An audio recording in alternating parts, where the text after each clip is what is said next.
En mai 2026, j'ai donné une conférence sur le tarot de Marseille spécifiquement. Mais voilà, cette conférence était destinée aux étudiants de l'école du tarot réaliste, mon école de tarot en ligne, et jusqu'à présent, son contenu leur était réservé. Aujourd'hui, j'ai décidé de mettre à votre disposition ce contenu inédit, de vous le rendre accessible, public intéressé par l'histoire du tarot. Pourquoi je publie aujourd'hui cette conférence sur ma chaîne YouTube ? Eh bien parce que j'ai pu me rendre compte au fil du temps que, autant chez le public anglophone qui a plus l'habitude de travailler avec le tarot Rider-Waite, que chez le public français, il y a quelquefois des questions qui demeurent sans réponse, et aussi quelquefois des lacunes sur le plan historique, iconographique. Or, l'histoire et l'iconographie, c'est ce qui supportent la symbolique dans le monde du tarot et dans le tarot de Marseille, bien entendu. Des historiens du tarot aujourd'hui publient des livres pour combler ce type de lacunes, mais je trouve que les documents audiovisuels sont toujours de bons compléments en termes de vulgarisation pour diffuser la connaissance quand on n'a pas le temps de lire tel livre ou pas la chance de posséder un catalogue d'exposition ou un ouvrage spécialisé. Chers passionnés, vous comprenez donc que la conférence qui va suivre ces propos liminaires vous est pleinement destinée. C'est une conférence que j'ai souhaitée complète et suffisamment étayée pour que vous ayez à votre disposition une base solide, à la fois historique et culturelle, concernant le tarot de Marseille, ses racines, les dates clés de son histoire, son apparition, son évolution, jusqu'à nos jours. Quelquefois, vous verrez, pendant que se déroule la conférence, une source apparaîtra ou un commentaire de ma part à l'écran. Ce sera le moment, si vous souhaitez lire cette source, de mettre pause pour que j'arrête de parler et pour que vous puissiez lire le contenu proposé.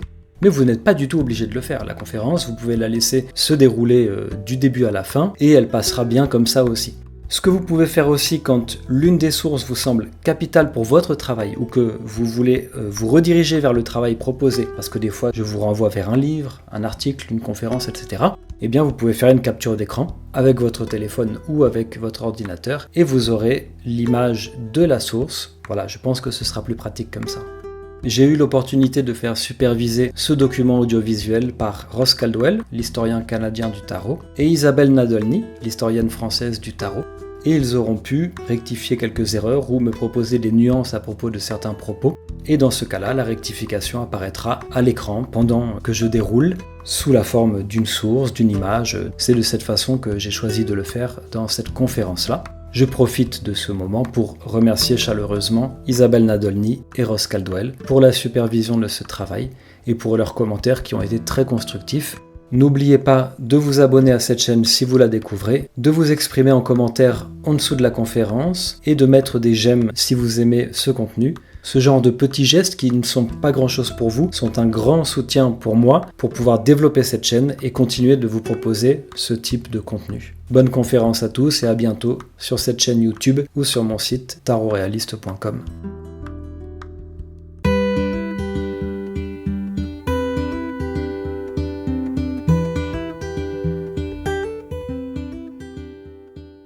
Bonsoir à toutes et à tous.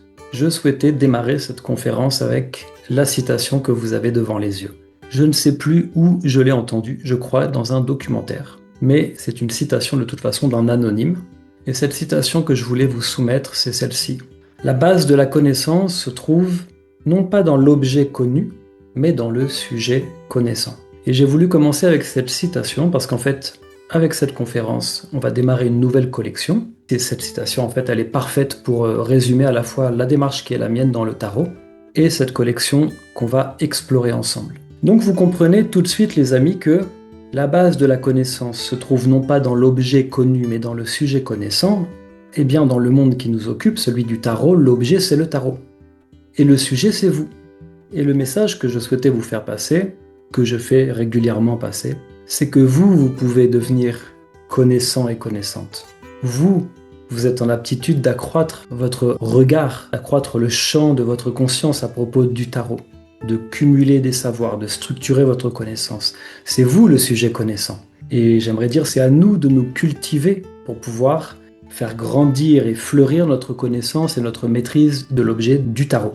C'est peut-être une démarche pour certains et certaines qui vous semble à l'envers de ce que certains tarologues proposent parfois, mais je pense que c'est une démarche salutaire.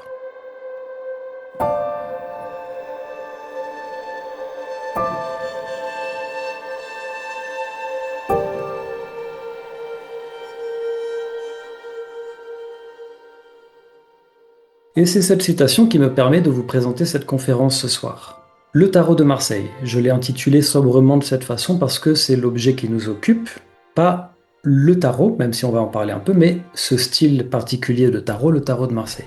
La nouvelle collection que je vous propose de découvrir et d'initier avec moi, c'est Connaissance du tarot. Il y a une partie en amont qui est la recherche, le fait de produire du savoir objectif, d'étudier, de proposer des hypothèses qui seront éprouvées par le temps, reviewées par les pairs, etc. Ça, c'est la partie un petit peu scientifique du tarot. Il y a toute une science du tarot qui est un peu souterraine, mais qui existe, et j'œuvre aussi à la visibiliser. Et une fois que tout ce savoir est dégagé, eh bien, vient le moment de la connaissance du tarot, synthétiser, récapituler, faire des schémas, des diagrammes, des frises, essayer de structurer tout ce savoir pour l'acquérir. Voilà ce qu'on va commencer à faire ce soir à propos d'un objet particulier, le tarot de Marseille. Nous sommes le 5 mai 2026, et bien sûr, comme l'école du tarot réaliste qui est la mienne s'inscrit dans une optique scientifique, dans cet esprit-là d'humilité et de la connaissance, peut-être que d'ici 3 ans, eh bien, il y a des savoirs qui auront évolué.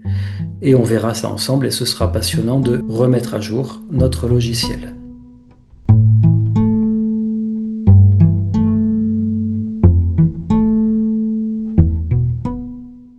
Trois objectifs ce soir qu'on va essayer d'atteindre. Pour commencer, apprendre. On va essayer de prendre connaissance des acquis de 2026. Ça fait depuis l'après-guerre du XXe siècle que la science du tarot, l'histoire du tarot a beaucoup évolué.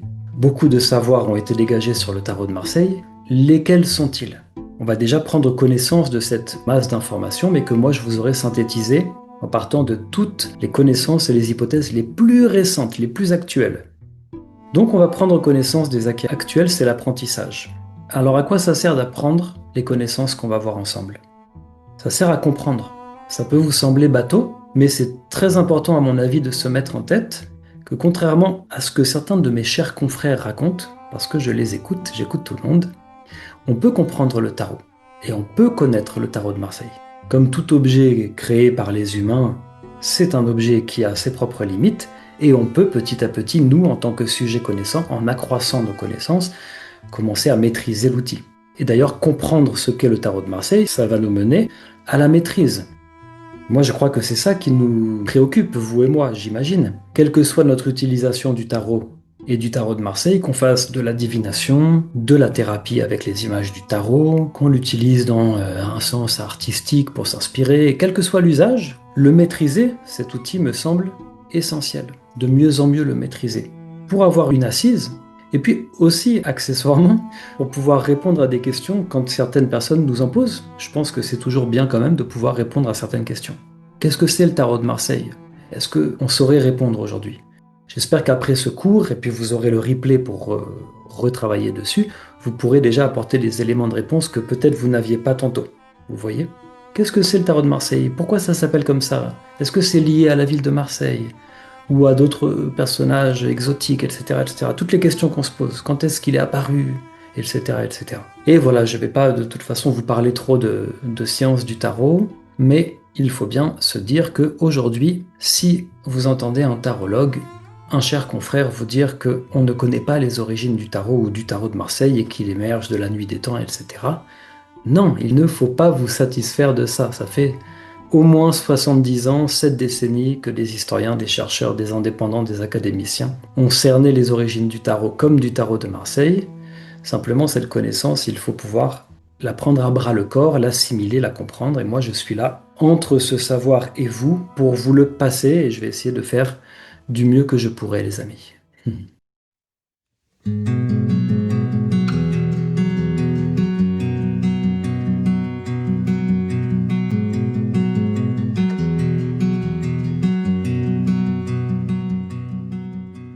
Je vais quand même forcément faire une introduction sur le tarot.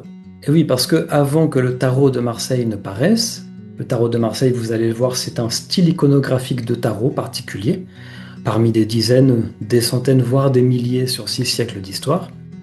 Avant que ce style iconographique que nous aujourd'hui on appelle tarot de Marseille, eh bien le tarot était déjà là. Donc il faut quand même, pour pouvoir comprendre ce que c'est que le tarot de Marseille, se figurer cela. C'est pour ça que c'est quand même la base. Et je vais vous faire un bref historique. Le tarot étant un jeu de cartes à jouer, eh bien, il faut commencer par les cartes à jouer qui, au Moyen Âge, étaient inconnues des Européens.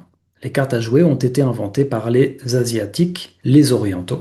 Et vers les années 1360, on est vers la fin du Moyen Âge en Italie, hein, eh bien, les marchands européens commencent à importer les cartes à jouer en allant les chercher dans l'Égypte mamelouk et puis ils les importent en Europe.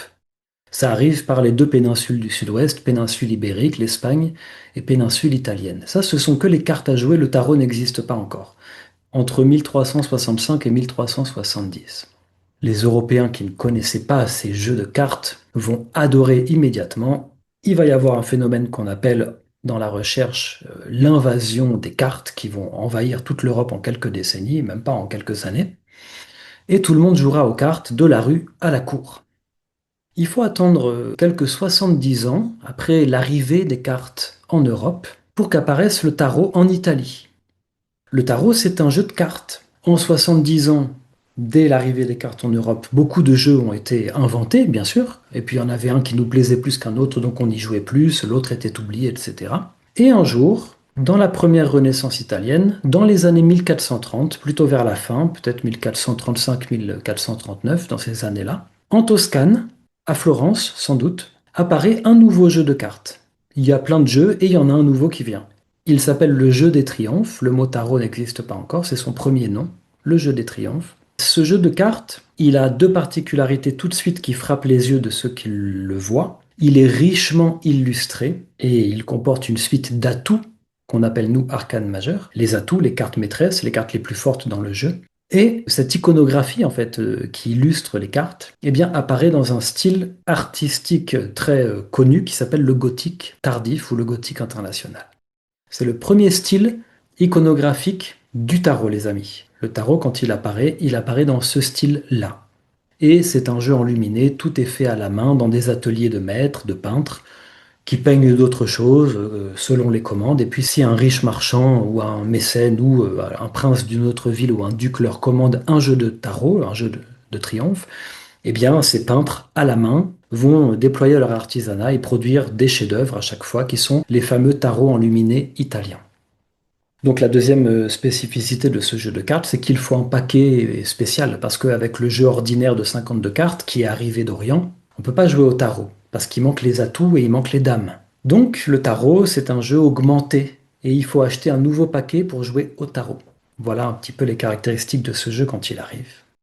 Et si je vous parle de style iconographique, bien que peut-être que c'est un peu éloigné dans votre tête si vous n'êtes pas trop familier de l'histoire de l'art, et oui, mais c'est très important parce que le tarot de Marseille, c'est un style iconographique. Vous allez le comprendre dans cette conférence, c'est ce que je vais vous montrer.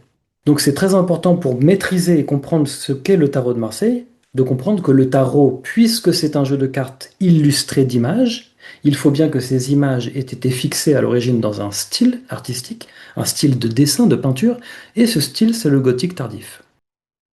Il faut attendre encore que 7 décennies passent, encore 70 ans. Il y a toute l'histoire italienne du tarot qui se fait. Il passe de ville en ville. Il s'appelle toujours le jeu des triomphes. Puis on arrive vers la fin du XVe siècle, là, 1495. Et le peuple, hein, c'est dans les documents. C'est l'histoire des documents qui nous le montre. Ce sont les Italiens qui nous le racontent. C'est des gens du peuple avec leur dialecte qui commencent à ne plus appeler ça le jeu des triomphes et ils disent tarocchi, tarocco. Et c'est l'origine du mot tarot en français. Donc sans doute un mot qui veut dire le fou, le bête, l'idiot, la bêtise, quelque chose comme ça. Le jeu du fou, sans doute, c'est ce qu'on pense. En fait, il voulait dire ça comme ça. Le jeu du mat, quoi. Et on arrive vers les années 1500, et là, eh bien, le tarot va sortir d'Italie pour la première fois, et il va arriver dans le deuxième berceau qui est la France, notre pays. Dans les années 1500, peut-être un peu avant, peut-être un peu après. Mais c'est ça, grosso modo, hein. Et ce sont les Lyonnais qui vont importer maintenant le tarot chez nous en France, par la ville de Lyon. Ce qui est important de comprendre, c'est qu'est-ce qu'ils vont importer à ce moment-là, 70 ans après la naissance du tarot? Est-ce qu'ils vont importer comme artisanat, comme technologie, les quartiers lyonnais là? Est-ce qu'ils vont importer les luxueux tarots gothiques enluminés italiens? Pas du tout. À ce moment-là, en Italie, il y a déjà des tarots populaires et plus économiques pour les basses classes sociales qui existent. Et c'est ça qu'on va importer en France uniquement, les amis. Et c'est important parce que le tarot de Marseille est dans cette tradition. Le tarot de Marseille fait partie des tarots populaires économique, rationalisé en termes d'artisanat. Et donc, nécessairement, le tarot de Marseille est un tarot dont le style iconographique correspond à ce standard économique. Et un détail encore, en Italie, les tarots économiques, les tarots de plus modeste facture, sont en général plus beaux qu'en France. Pourquoi? Parce que les artisans, bien qu'ils aient les mêmes contraintes et les mêmes problèmes que nos artisans quartiers en France, eh bien les artisans en Italie prennent quand même un peu plus de temps pour faire les tarots, un peu plus de temps pour bien graver les formes dans les moules à bois, parce que tout ça est gravé. Quand c'est enluminé et peint, ben c'est à la main, mais les styles économiques, c'est de la gravure sur bois, un petit peu grossière, mais en Italie, ça reste plus beau. Et les Italiens n'hésitent pas, ils ne lésinent pas sur le papier, donc ils font des rabats sur les cartes, c'est très esthétique, etc.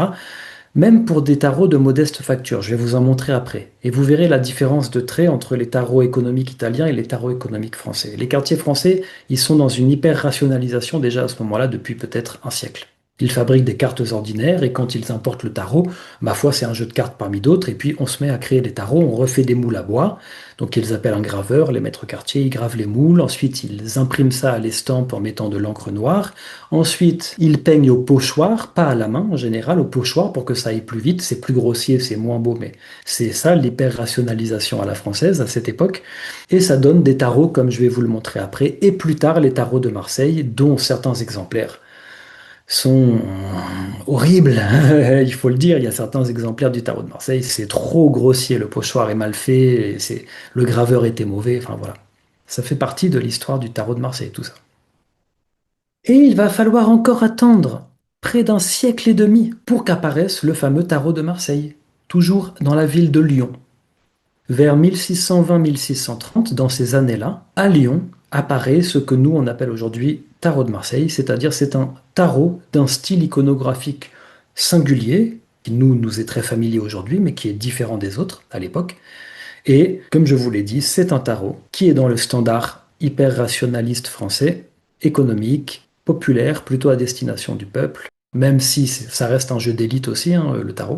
Il est gravé dans des moules à bois à l'origine, c'est peint au pochoir, etc., etc. On reste dans le standard français avec le tarot de Marseille. Et les amis, dès cette introduction et dès ces quelques mots, vous comprenez déjà d'emblée que le tarot de Marseille n'a rien à voir avec la ville de Marseille à l'origine.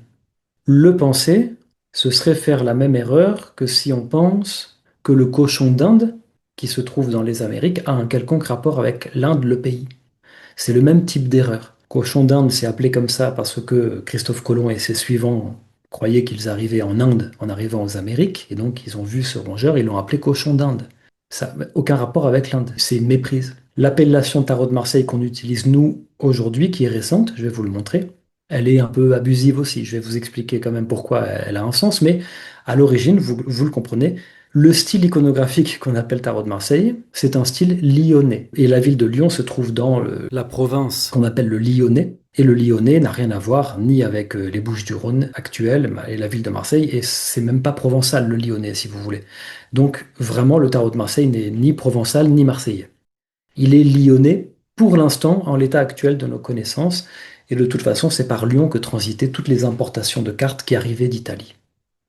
Et je vous ai rajouté un petit mot tout en bas à droite, qu'il faut donner tout de suite. Et je vous dis que le style iconographique du tarot de Marseille, il se distingue des autres tarots français et italiens. Oui, mais en quoi? C'est un style artistique naïf.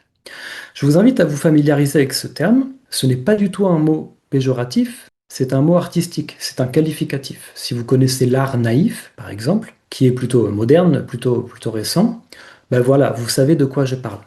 Le style du tarot de Marseille est un style de dessin, de gravure naïf. Il y en a même qui sont très très naïfs. Je vais vous en montrer quelques traits. Après, ça vous frappera plus les yeux une fois que vous aurez acquis ou comment dire pris à votre compte ce mot que je vous propose. Je vous propose vraiment cet adjectif. C'est important de pouvoir caractériser le style iconographique du tarot de Marseille. C'est aussi pour ça qu'on l'aime.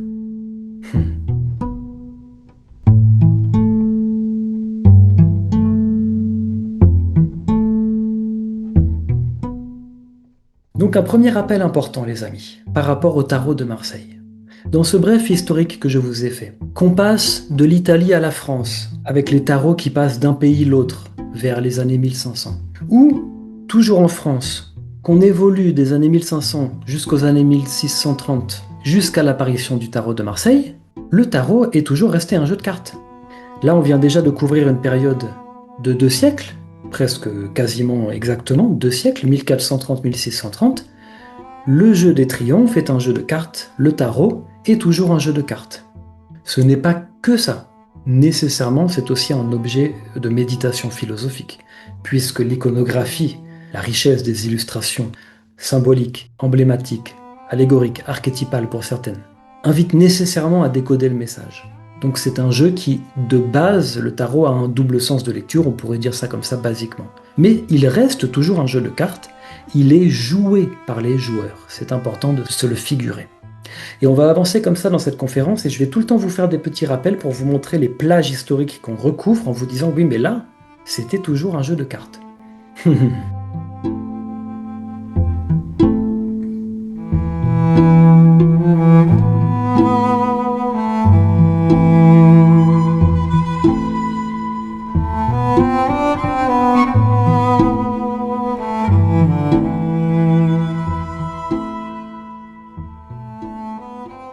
Alors les jeux enluminés de style gothique tardif italien du XVe siècle, comment ils étaient, je vais vous montrer un petit peu, et puis c'était quoi des parties de tarot à l'époque? Vous avez là la plus vieille fresque, le plus vieux document, la plus vieille image connue et conservée d'une partie de tarot. On est à Milan, c'est un détail d'une immense fresque que je vous montre en gros plan. Et cette fresque est datée des tout débuts du jeu des triomphes, 1445-1447. On est dans la première décennie d'apparition du tarot en Italie, les amis. Et vous voyez une magnifique partie de tarot par 5 joueurs. Si vous savez jouer au tarot, je parle du tarot, le tarot moderne, le tarot français, peu importe, le tarot nouveau, eh bien vous savez qu'en général on joue à 3, à 4 ou à 5. Là, ils sont 5. Ils cachent tous leurs mains, bien sûr, parce qu'il faut cacher sa main au tarot. Et on voit qu'ils sont en réflexion, ils sont en train de déduire quelle stratégie il faut qu'ils prennent pour pouvoir essayer de se défendre ou d'attaquer, car c'est un jeu d'attaque et de défense, le tarot. Voilà un détail de la fresque en plus gros plan, avec ces magnifiques personnages, dont celui de gauche d'ailleurs a un chapeau qui rappelle celui du battleur. C'est possible que le battleur dans le tarot ait un chapeau de noble, parce que ce sont là des aristocrates. Parce que quelquefois, les bouffons et les battleurs s'habillaient comme les princes pour faire genre que. C'est possible. En tout cas, vous voyez là comment s'articuler une partie de tarot. Et je cite immédiatement l'un des plus éminents historiens du tarot au monde, à l'international, qui est un Canadien d'origine, Ross Caldwell. Et c'est une de ses phrases, à l'époque, mais toujours aujourd'hui, le tarot s'apprend à table. C'est ce que vous voyez. On joue au tarot à table et on l'apprend à table. Quelqu'un arrive derrière l'épaule, à quoi vous jouez? Tiens, regarde comment ça se passe, après je t'expliquerai. On regarde la partie, ensuite on s'assoit, on distribue les cartes et on apprend le tarot à table. C'est presque une histoire matérielle ou matérialiste du tarot, on pourrait appeler ça comme ça que je vous présente. L'histoire du tarot, c'est ça. Ça passe par la matière. Le tarot, c'est de la texture, il faut bien le créer, c'est un artisanat, ensuite on l'apprend, on se le passe, quand le jeu est usé, on le met à la poubelle, on en rachète un pour pas que les cartes soient cornées, quand ce sont des beaux jeux luxueux, on joue pas trop avec et on les conserve pour la méditation philosophique, etc. On les montre aux amis quand ils viennent, regarde ce chef-d'œuvre que je me suis commandé, un nouveau jeu des triomphes, etc., etc. Il y a toute une histoire matérielle derrière ce qui nous préoccupe nous le plus en général, c'est-à-dire la symbolique, mais c'est sous-tendu par tout cela. Et mieux on maîtrise cette histoire matérielle, ça je peux vous le dire, mieux ensuite on maîtrise les symboles. Parce qu'aucun des symboles du tarot ni du tarot de Marseille ne trouve pas ses racines dans ce que je suis en train de vous montrer. Donc il faut pouvoir restaurer le contexte socio-économique, culturel, politique, philosophique de l'époque, 15e siècle, 16e siècle en Italie, plein humanisme, la religion chrétienne, etc. Tout ça, tout ce contexte pour pouvoir saisir les symboles tels qu'ils ont été donnés par les cartiers et les fabricants de cartes et le concepteur du tarot à l'origine, s'il y eut un concepteur, ce qui est sans doute le cas. Donc c'est très important de pouvoir petit à petit se familiariser avec toute cette histoire. Il n'y a aucune obligation, on n'est pas obligé de la maîtriser au plus haut point comme ce que moi j'essaye de faire. Il n'y a pas d'obligation, mais au moins se familiariser petit à petit avec cette approche. C'est vraiment très très fécond et très bénéfique, vous verrez. À quoi ils jouent? Qu'est-ce qu'ils peuvent avoir dans la main comme tarot enluminé de style gothique? J'ai choisi cette carte parce qu'en fait le tarot Brambilla, je me suis rendu compte que je le montrais presque jamais dans mes formations à mes étudiants, et comme ce soir il y a des étudiants qui sont là, et ben voilà, voilà un nouveau tarot de Milan, de la première décennie du tarot qui est magnifique, 1445, il est toujours conservé à Milan d'ailleurs. C'est la roue de fortune, une figure, comme les anciens à cette époque appellent ça. Ils disent pas symbole, le mot n'existe pas dans leur langue comme nous. S'il existe, c'est pour désigner des paraboles chrétiennes. Donc c'est pas ça. C'est une figure. Une figure qui est celle de la déesse Fortune que vous voyez au centre de la roue, qui est en train de faire tourner la roue des destinées humaines et des états, c'est-à-dire des classes sociales. Avant, il disait état, nous on dit classe sociale. Il y a les pauvres, il y a les marchands, il y a les aristos, et il y a l'empereur tout en haut. Mais Fortune peut redistribuer les cartes, elle a un bandeau devant les yeux, et au hasard, des fois, elle peut faire tourner sa roue. Ils ont peut-être la roue de Fortune dans la main, c'est un atout, et vous pouvez voir que le tarot est né sans numéro et sans nom, ni nommé ni numéroté sur les cartes, et c'est un élément décisif quand vient le moment d'essayer de comprendre à l'origine quelle a été la création de l'auteur du tarot. Il a donné un jeu ni numéroté ni nommé. Donc nous, quand on a l'habitude avec le tarot de Marseille de dire le mat, c'est celui qui n'a pas de numéro, non mais à l'origine, il n'y avait aucune carte qui n'était numérotée. Mais la hiérarchie des atouts existait quand même, elle était comprise et elle était lue symboliquement, elle était là de façon tacite, en filigrane en fait, et les joueurs la déduisaient, la hiérarchie des atouts, et quelqu'un savait obligatoirement, par exemple, que s'il avait une roue de fortune, qui est une déesse qui surplombe les hommes, dans la main, nécessairement, par exemple, la roue de fortune bat le tout petit battleur, qui lui fait partie des petites classes sociales, et qui se retrouve tout le temps tout en bas de l'échelle, donc en 1, quand on numérote le tarot. Voilà, le style gothique, vous voyez que c'est un style iconographique tout à fait différent du tarot de Marseille. Ici, tout est fait à la main. C'est un artisanat qui est un art, en vérité, beaucoup plus proche d'un médium artistique, et c'est fait par des grands peintres, hein, souvent. Là, c'est Bembo, me semble-t-il, très grand peintre de l'époque. Il n'y a pas de gravure, voilà, tout est fignolé, quoi. Les couleurs sont beaucoup plus riches, etc., etc. La palette de couleurs du tarot de Marseille va se retrouver extrêmement appauvrie.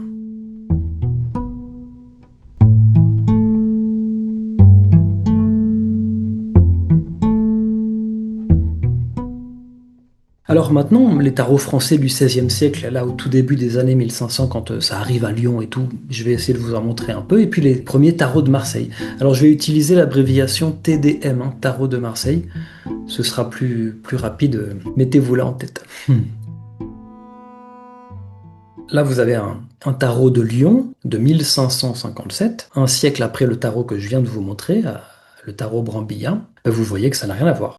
Aucun rapport en termes de style iconographique. Là, c'est pas enluminé. C'est issu d'une gravure sur bois, mais elle est quand même assez correcte. C'est pas mal. C'est peut-être peint à la main. Je n'en suis pas sûr. Ça peut être du pochoir. Les deux sont possibles. Si c'est peint à la main, c'est un peu grossier. Si c'est peint au pochoir, c'est pas mal, je trouve, pour du pochoir. Et vous avez la figure du pendu. Si maintenant on compare avec le style iconographique du tout premier tarot de Marseille, toujours à Lyon, connu, qui est le tarot de Nicolas Rolichon, ça c'est le nom du maître Cartier, vous pouvez voir là ce que je vous disais tout à l'heure, regardez la figure du pendu du tarot de Marseille à droite, c'est de l'art naïf. Le dessin est naïf. C'est ça qui est génial dans le tarot de Marseille, moi j'adore. C'est pour ça que ce terme il est pas mal pour caractériser le tarot de Marseille. Et vous voyez que la gravure, elle est quand même un peu plus grossière que dans le tarot à gauche. Voilà. Donc le tarot de Marseille, je vous en reparlerai quand il apparaît dans un type, c'est le type 1. Il y a juste deux types différents d'iconographie. Les deux se ressemblent beaucoup, mais vous connaissez plutôt le type 2. C'est celui qui est plus récent, sans doute. Le type 1 était un peu plus fruste, c'est ce que vous voyez devant vous, mais grosso modo, pardon, c'est la même iconographie d'ensemble, il y a des détails qui changent, mais c'est à peu près ça. Donc vous voyez aussi que en termes de palette de couleurs, à gauche, le tarot de Catelin Geoffroy, là, de 1557 à Lyon, c'est pas du tout la même palette de couleurs qui sera utilisée pour les tarots de Marseille futurs, là. Et un siècle encore sépare, presque, ou 80, 70 ans, 80 ans, sépare encore les deux tarots que je vous montre là, hein. Deux exemplaires français, lyonnais, mais bon, qui sont séparés de 70 ans, quoi. Un autre tarot lyonnais encore plus ancien, qui peut-être même est de la toute fin du XVe ou début du XVIe, on ne sait pas trop bien le dater. Et regardez comme elle est jolie cette dame de coupe. Parce que dans le tarot, on a 22 atouts, mais on a aussi 16 honneurs, les têtes ou les figures, hein, ce sont les dames, les cavaliers et tout. Et puis on a les cartes numérales, qu'on appelle aujourd'hui des fois arcanes mineures, ce sont des cartes numérales. Ben, regardez cette magnifique dame de coupe, elle vient d'un tarot lyonnais. Et vous voyez que la gravure est très fine, elle est très belle. Donc ça, c'est un beau tarot populaire, bien gravé. Les aplats de couleurs sont pas ultimes, c'est pas top. Peut-être que c'est pas fini non plus, je ne sais pas exactement. On dirait que c'est pas terminé bien. Ça a pas l'air ultime. Souvent, il y a pas, il y a un mauvais équilibre, hein. Soit on a une très bonne gravure et la peinture est bof dans les tarots français parce que c'est hyper rationalisé, donc on essaie d'économiser partout où on peut. Soit on a une peinture correcte, mais la gravure est pas top. Et vous pouvez voir, ça c'est un autre tarot, donc 1709, donc là beaucoup plus récent de nous. Le tarot de Pierre Madonier, un tarot de Dijon de type 2, très belle gravure. C'est encore une reine de coupe ou une dame de coupe.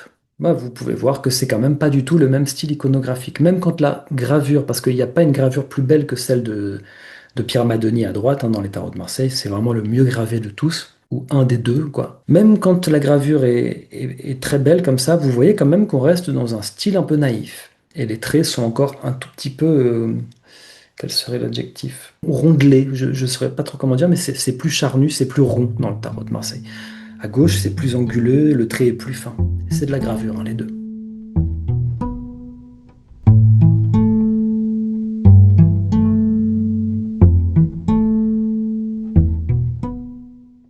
Alors, quels usages du tarot sont faits à cette époque?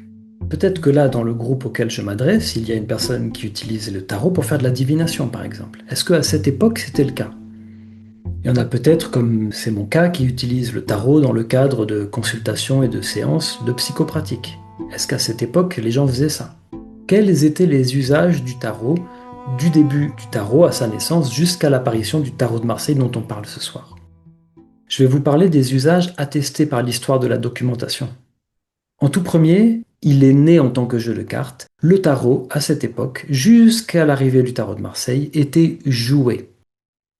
Ce jeu, c'est le jeu du tarot, vous pouvez encore l'apprendre aujourd'hui. Il y a même en France des compétitions de tarot. Alors certes, les joueurs ne jouent plus avec un tarot de Marseille, les joueurs jouent avec ce qu'on appelle le tarot nouveau et la symbolique des atouts a complètement disparu. Donc certes, c'est un tarot extrêmement appauvri, mais si vous apprenez les règles de ce tarot français nouveau, peu ou prou, vous serez à peu près dans ce qui se jouait à l'époque dès le départ. C'est un jeu de levée, il faut faire des plis, il y a des règles qui ont demeuré dans le temps. Bien sûr, il y a eu des évolutions, mais au moins vous saisirez l'esprit du jeu. Voilà, et donc ça me semble important de s'initier au jeu du tarot pour comprendre son aspect ludique. Donc, l'usage ludique du tarot, eh bien, il est tourné bien sûr vers le divertissement et la compétition. Dès le départ, ce sont des parties qu'il faut jouer jusqu'au bout pour ensuite compter les points. Enfin, il y a différentes sortes de gagnés au tarot en fonction des âges et des villes et tout, mais grosso modo, c'est celle-ci la plus répandue. Donc, on compte les points et qui c'est qui a gagné? C'est moi, je suis le meilleur, et puis on refait une partie, ou alors on retourne travailler, puis on en refera une demain. Les gens peuvent jouer dans des cabarets, ils peuvent jouer dans des cours princières. Cet usage, il est attesté du début à la fin jusqu'à aujourd'hui de l'histoire du tarot. Il est né en tant que jeu de cartes et il reste toujours un jeu de cartes auquel vous pouvez jouer. Moi, je vous encourage à y jouer. Et une fois que vous saurez y jouer, je pourrai vous montrer des choses fascinantes parce que le fait d'engager une partie de tarot génère un troisième niveau de lecture. Tout à l'heure, je vous ai dit que le tarot avait forcément deux niveaux de lecture. Il y a le jeu et il y a l'aspect symbolique. Et oui, mais sauf que les symboles, quand on les engage dans une partie, tout à coup, ils prennent vie et ça crée nécessairement, ça génère un troisième niveau de lecture. Et celui-là, pour le capter, il faut connaître les règles et savoir jouer. Donc le jour où vous saurez, moi, je serai là pour vous prendre la main encore et pour vous parler de ça. Et c'est génial. C'est vachement... Il y a une grande sagesse en fait qui émane de ce qui a été créé par l'auteur du tarot quand les symboles prennent vie dans une partie. Il y a plein de pieds de nez, il y a du rire, de la blague, c'est génial. Deuxième usage, c'est l'aspect symbolique. Vous l'appelez comme vous voulez. En fait, c'est le fait que l'iconographie, donc l'ensemble des illustrations des images du tarot, sont un système de représentation du monde. Ce système de représentation du monde, je vais vous dire ce que les meilleurs experts au monde aujourd'hui considèrent qu'il est. Thierry de Police, Ross Caldwell, Michael Hurst, Isabelle Nadolny, Andrea Vitali. Ils sont tous d'accord pour dire aujourd'hui que qu'est-ce que ça représente, cet ensemble des symboles, des atouts du tarot, on peut mettre les honneurs avec d'ailleurs. Ça dessine le monde chrétien et humaniste du XVe siècle et l'itinéraire d'une âme chrétienne dans l'espace-temps eschatologique chrétien. Ça commence sur Terre, la mort interrompt la vie du corps, l'âme continue son chemin, l'enfer peut être une destination, ou alors elle monte au ciel si elle est élue, et le jugement dernier ensuite juge les âmes en leur corps et en leur âme pour l'éternité. Voilà le système de représentation du monde qu'était le tarot, très probablement, à l'origine. Et dans le tarot de Marseille, bien que les places et l'ordre des atouts a un peu varié, qu'il n'est pas l'ordre originel, ça reste quand même assez ça. Donc cette représentation du monde qu'on a avec l'iconographie des cartes, elle permet une méditation philosophique, elle permet ce que je viens de vous faire, c'est-à-dire de partager à propos du message qui est donné, à propos de la vanité de la vie humaine, à propos du chemin de la vertu, du droit chemin, comme on dit, à propos de l'histoire du salut, à propos de l'eschatologie, donc les fins dernières, qui va en enfer, pourquoi, quelle est l'étoile qui nous guide, etc., etc. Et quand on est sur Terre, ben, tout ce à quoi les petits humains que nous sommes sont soumis, les aléas du temps, de la vie, de la vieillesse, avec l'ermite, le temps, etc., les aléas de l'amour avec Cupidon, la roue de fortune qui redistribue les cartes, et puis la hiérarchie des rangs humains avec fou, battleur, papesse, impératrice, jusqu'au pape, etc., etc. Donc ce système de représentation du monde, c'est comme l'aspect ludique du jeu, comme le jeu de cartes. Il est là depuis toujours, c'est le tarot, et il sera toujours là pour moi, à part dans le tarot nouveau où les symboles ont été enlevés. Donc là, on est tout le temps dans cet espace de 1430 à 1630, hein, naissance du tarot jusqu'à la naissance du tarot de Marseille. Et la création artistique, les amis. Maintenant, c'est attesté, c'est l'histoire des documents qui nous le montre. Depuis autant de temps qu'on a des documents, il y a des humains qui s'inspirent des images du tarot pour créer des chansons, des poèmes, pour essayer de lire les messages que le destin peut nous adresser. Donc là, on n'est pas loin de la divination, donc il y a une espèce de polémique sur ça chez les chercheurs. Il y en a qui considèrent que ça, c'est de la divination. Pour moi, non, mais on n'est pas loin. Voilà, on écrit des poèmes, on se laisse inspirer, qu'est-ce que le destin a à me dire? Bon, on n'est pas loin. Et ça, c'est attesté dès le XVIe siècle avec le tarot. Les chansons, les poèmes, dès la fin du XVe siècle. Et c'est d'ailleurs par des chansons et des poèmes en italien de l'époque qu'on a pu reconstituer en partie l'ordre originel des atouts du tarot. Donc vous voyez que c'est en plus quelque chose qui compte. Donc là, on est dans la source d'inspiration. C'est un des usages attestés du tarot depuis très longtemps, presque depuis sa naissance, sans doute à mon avis depuis sa naissance, mais on n'a pas de document tout près. Et jusqu'à aujourd'hui, il y a plein d'auteurs, des écrivains et tout, qui s'inspirent du tarot pour créer. Voilà les trois usages qui étaient en vogue jusqu'à l'arrivée du tarot de Marseille, les amis. C'était de ces trois façons-là que les gens utilisaient le plus le tarot. Important de le savoir quand même. Et j'aimerais dire que ce sont un petit peu ces trois fonctions originelles. La création artistique, elle est là dès le départ, puisque le tarot est un jeu de cartes, mais illustré richement. Donc c'est aussi une œuvre d'art. C'est un jeu de cartes et une œuvre d'art en même temps. Bon, bah, à partir du moment où on crée une œuvre d'art, on inspire d'autres personnes. C'est la création et l'inspiration artistique. Donc pour moi, ces trois usages, de toute façon, ils sont intrinsèques au tarot. Ils sont là quand on donne un tarot, qu'on met un tarot sur la table, ça c'est là quoi. Pas de divination en tant que telle dans cette époque. Elle arrive beaucoup plus tard. Et donc le tarot, aujourd'hui on le sait, c'est une certitude, il n'a pas été créé comme un oracle. Il n'y a pas de divination à cette époque, en tant que tel que nous on l'a fait aujourd'hui, je veux dire. Il n'y a pas d'art du tirage en tant que tel. Les anciens, là, nos ancêtres et les vieux Italiens, l'art du tirage tel qu'on le pratique, ils ne le connaissent pas encore, il sera inventé vers la fin du XVIIIe siècle. Donc vous voyez, on est très très loin. Donc le tarot n'a pas du tout été inventé pour être tiré. Un peu, parce qu'à partir du moment où on crée une collection d'images, on peut en tirer une par jour pour, voilà, tiens, et aujourd'hui, quelle va être ma journée? Donc c'est un peu du tirage. Vous voyez, on n'est pas loin. Mais pas du tirage tel que nous, on l'a systématisé. Évidemment, pas de ce que je fais moi, pas de psychopratique du tout, du tout, du tout, parce que les sciences psychologiques, elles arrivent à la fin du 19e. Naissance de la psychanalyse, c'est 1896. Vous comprenez qu'on est complètement anachronique. Donc le tarot n'a pas du tout été créé à l'origine pour faire, par exemple, ce que moi je fais. J'en ai bien conscience. Pas du tout d'association numérologique. Et même quand on lit les plus vieux traités d'interprétation symbolique du tarot, qui sont tous les deux italiens et qui datent du 16e, 1565, les deux auteurs ne parlent pas de numérologie. Et pas de cabale, etc., etc. Pas d'association ou de jeu kabbalistique. Aucune association des 22 atouts avec les 22 lettres hébraïques. Pas du tout, du tout, du tout. Ça arrivera des siècles plus tard. L'idée que l'auteur du tarot en 1430 a associé les 22 atouts du tarot aux 22 lettres hébraïques est quasiment inexistante dans la recherche tarologique. On peut le faire plus tard, on peut le faire pour la pratique, on peut le faire soi. On est libre dans la pratique. Mais si on essaie de savoir le projet initial de l'auteur du tarot, il a pu choisir et s'arrêter à 22 atouts parce qu'il y a 22 lettres hébraïques et que Dieu a donné le monde au travers de ces 22 lettres. Oui, ça pourquoi pas, parce que ça avait cours en chrétienté, on le trouve chez certains auteurs qui font ça. Mais il n'y a pas de correspondance, si vous voulez. Il n'y a pas de correspondance entre les 22 atouts et les 22 lettres. Ça arrivera plus tard. On sait à quelle date ça arrive, donc je vais vous le dire après.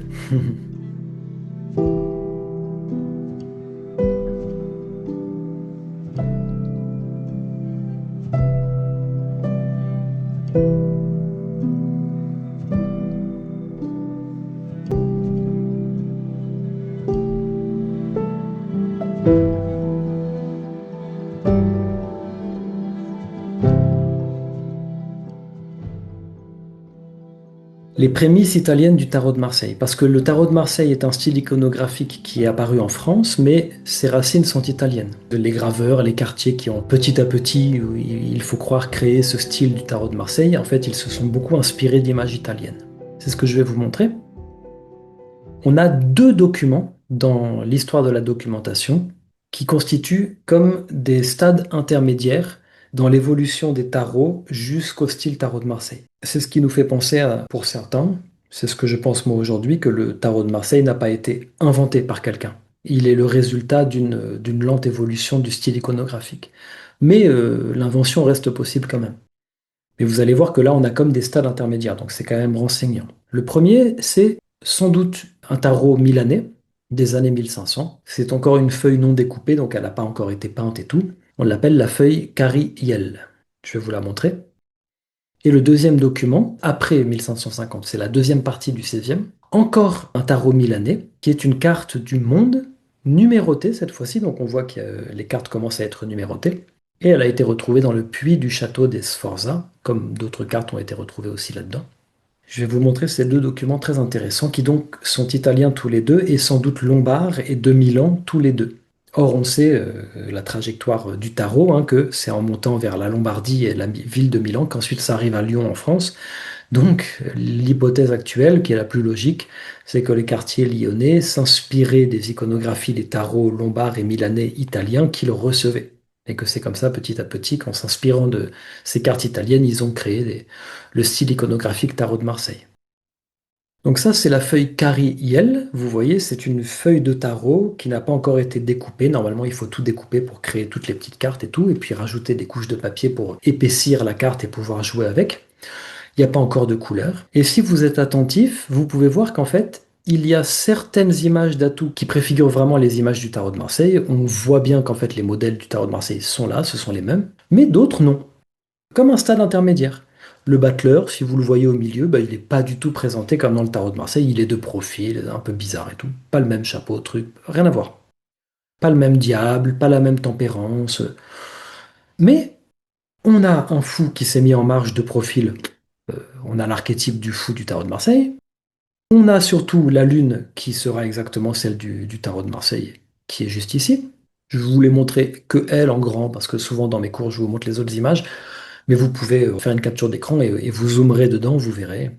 Là, il manque que les fauves, en fait, les deux fauves, et puis les petites gouttelettes qui montent vers la Lune, et puis on a la carte du tarot de Marseille. Vous voyez que c'est la même structure de composition. Or là, on est vers 1500, et les amis, le tarot de Marseille ne naîtra que 120, 130 ans après. Donc, obligatoirement, ça ne peut pas être l'inverse. Hein. C'est pas cette feuille qui s'est inspirée du tarot de Marseille. Donc voilà, ce document est très très important. Il est très connu des chercheurs en histoire du tarot, bien sûr, parce qu'il constitue une espèce de stade intermédiaire fondamental sans doute pour comprendre comment est apparu le tarot de Marseille. Et je vous ai fait un scan du livre Le tarot révélé de Thierry de Police, le plus grand expert français des cartes à jouer et l'un des plus grands à l'international. Son livre est paru en 2013, Le tarot révélé, c'est un historien du tarot. Et donc il publie dans ce livre cette carte du monde qui a été retrouvée au fond du puits du château des Sforza à Milan et qui est datée après 1550, donc quelques 70 ans avant l'arrivée du tarot. Et vous pouvez voir bien qu'on a exactement la carte du tarot de Marseille. Là, pour le coup, c'est exact, c'est une exacte copie, le monde du tarot de Marseille. Et vous pouvez voir tout en haut qu'elle a le numéro 21. C'est bien important parce que ça, c'est l'ordre des atouts lombards, justement.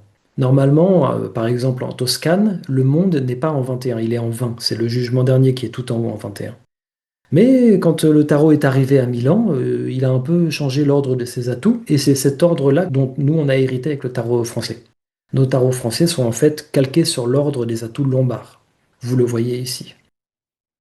Là, je vous ai mis le monde du plus vieux tarot de Marseille connu, celui de Nicolas Rolichon, que je vous ai présenté tout à l'heure, le tarot lyonnais. Je veux dire, c'est l'exact, c'est une copie, quoi. Je ne sais pas comment la copie s'est passée exactement. On voit que les traits sont quand même plus grossiers dans le tarot de Marseille qu'à droite dans le tarot italien. Vous pouvez voir hein, qu'il y a une différence de facture, mais enfin, à part ça, je veux dire, un moule a servi pour engraver un autre, quoi. Vous voyez? C'est assez clair, quoi. Intéressant, ça, n'est-ce pas? Le personnage est sans doute féminin, hein, si on veut parler de symbolique. Souvent, on dit que dans le type 1 des tarots de Marseille, comme ce que vous voyez, c'est un androgyne. Pourquoi pas, c'est possible. Ça peut être un androgyne. À droite, c'est difficile de voir. Au niveau de la poitrine, où on aurait pu voir des petites formes, bah, on peut pas très bien voir parce que la carte est usée. Donc, est-ce qu'il y avait une forme de poitrine parce que c'était... Elle a l'air plus féminine à droite. Bon, c'est à voir. C'est difficile de savoir.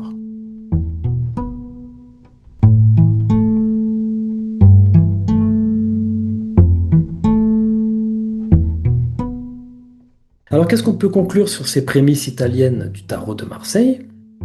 Eh bien, si le tarot de Marseille est un style iconographique de tarot français qui est né à Lyon, on peut voir que les racines artistiques, les sources d'inspiration de ce style sont, au moins pour partie, italiennes. Première conclusion. Deuxième hypothèse, il est possible que le tarot de Marseille n'ait pas d'inventeur, c'est ce que je vous ai dit. C'est possible qu'il en ait un.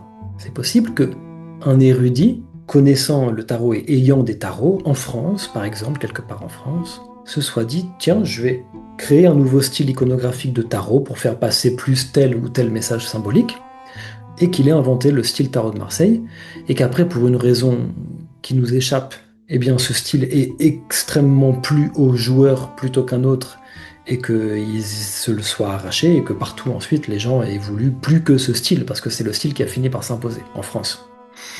Moi, je trouve que c'est pas logique, cette hypothèse, ça me semble pas être la bonne, mais elle est possible, je ferme pas la porte. Peut-être que des nouveaux documents plus tard nous indiqueront ça. Au contraire, c'est ce que je vous propose plutôt ce soir en regard de la documentation qu'on a et des stades intermédiaires.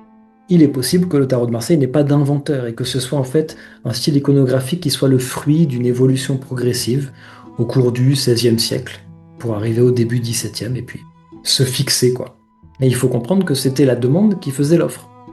À partir du moment où il y a un style iconographique de tarot qui plaît plus à des joueurs, ils se mettent à plus l'acheter, donc le maître quartier ne fait plus que ce style puisqu'il y gagne, et donc les quartiers qui sont à côté de lui, qui sont ses concurrents, et ils travaillaient souvent dans les mêmes rues à ces époques, autant en Italie qu'en France, ils travaillaient tous côte à côte, bah, ils regardent et puis ils reproduisent les moules et ils refont la même pour pouvoir eux aussi vendre, parce que le style qu'ils faisaient ne se vend plus. Donc c'est la demande des joueurs qui faisait l'offre du style iconographique. Et il faut se mettre ça en tête. Le métier de quartier était très dur et il n'y a pas un quartier qui va s'obstiner dans un style s'il n'arrive pas à le vendre. Ça n'a pas de sens et ça s'est pas vu dans l'histoire.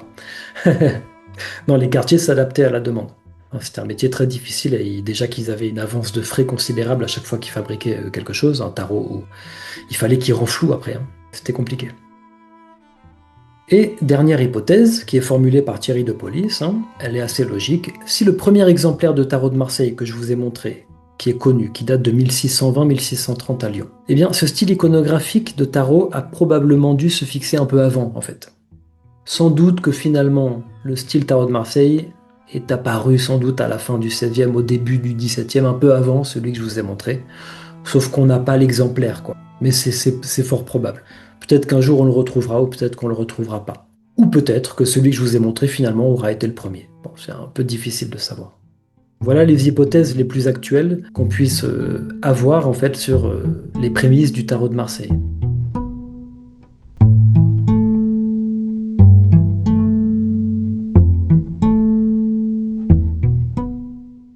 Alors moi je vais vous faire un deuxième rappel important, qui est contre-intuitif, mais qui est avéré.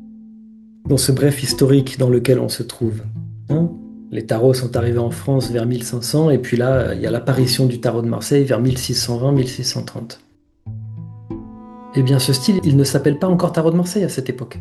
Il n'y a pas un Français, il n'y a pas un être humain sur Terre à cette époque qui emploie l'expression tarot de Marseille. Elle n'existe pas. Donc vous comprenez que ce n'est ni un nom de naissance ni un nom de baptême. En fait, c'est pas un nom qui a été donné à ce tarot de Marseille. C'est une expression qu'on utilise nous qui est très récente. Donc les gens appelaient ça plutôt les tarots italiens, par exemple, au XVIIIe siècle, parce que le tarot français a conservé les couleurs, les enseignes italiennes. Coupe, denier, bâton, etc. Important de se mettre ça en tête.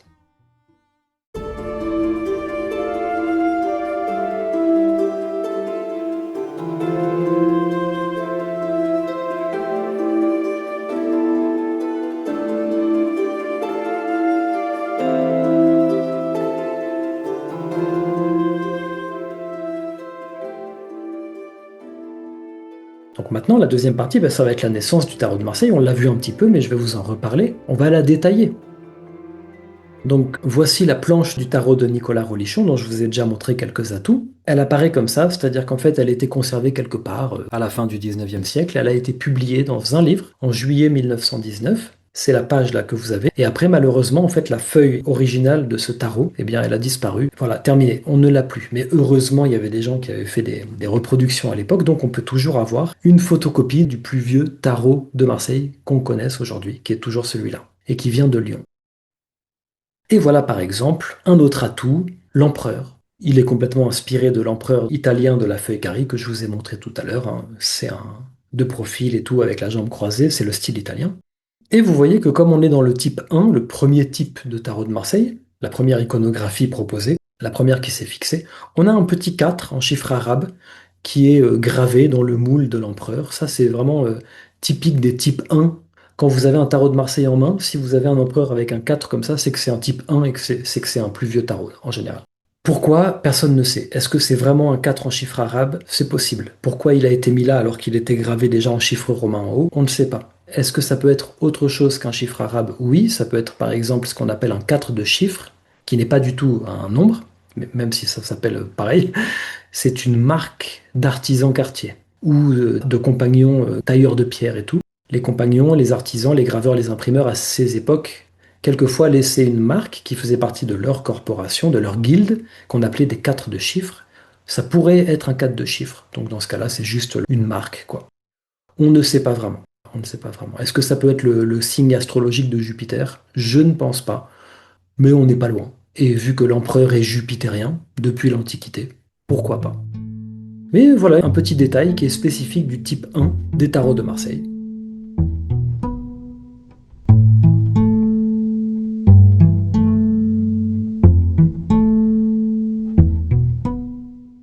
Je vais vous montrer d'autres détails du type 1, comme ça vous le différencierez bien du type 2 plus tard. C'est Thierry de Police, hein. Ça c'est pour l'épistémologie du tarot, donc l'histoire de l'histoire du tarot.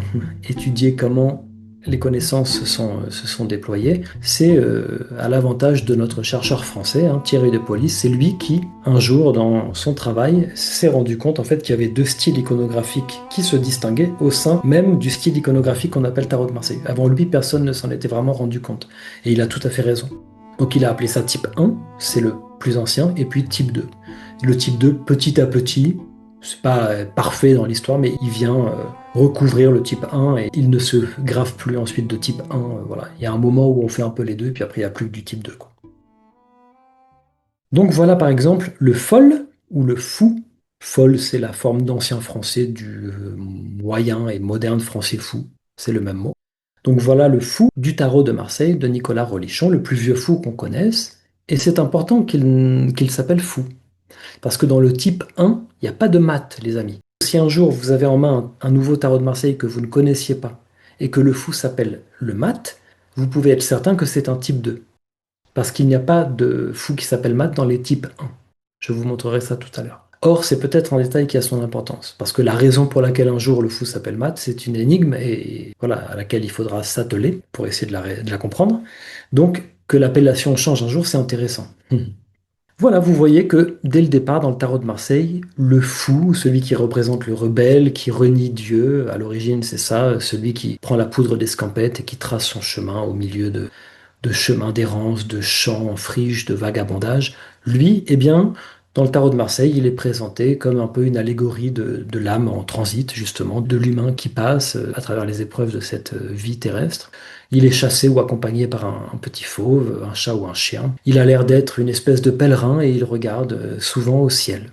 C'est un magnifique archétype, le fou du tarot de Marseille, et il a inspiré tant et tant d'artistes et de tarologues, et sans doute vous-même ce soir et moi-même. C'est un magnifique symbole qui a été gravé dans le tarot de Marseille. Voilà par exemple l'amoureux. Donc vous pouvez voir que dans les types 1, Cupidon, le petit dieu Cupidon qui lance les flèches d'amour, les flèches d'or pour faire que les gens s'aiment, eh bien il a un bandeau devant les yeux. Donc idem, si vous avez un Cupidon les yeux bandés, c'est un tarot de type 1. Les types 2, eh bien les graveurs ne remettront plus le bandeau.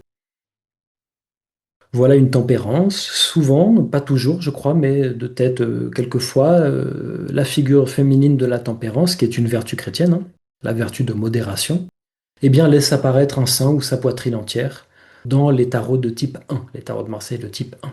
Voilà. Je ne crois pas qu'il y ait un tarot de Marseille de type 2 avec une tempérance, les seins nus, je ne crois pas. Donc c'est encore un détail qui distingue en fait les deux types. Et un autre exemple, les diables du type 1 ont des visages et des yeux un peu partout, un visage sur le ventre et des yeux sur les genoux. On ne retrouve pas le visage sur le ventre dans le type 2. Et c'est une torche là qui tient. Très souvent, originellement, c'était une torche que le diable tenait. Je donne souvent ce symbole qui en fait est rendre graphiquement le nom du diable, puisqu'il s'appelle Lucifer, et que Lucifer signifie étymologiquement le porteur de lumière. Donc comme il porte une torche, c'est comme si en fait le nom Lucifer était écrit sur la carte sans qu'il soit écrit.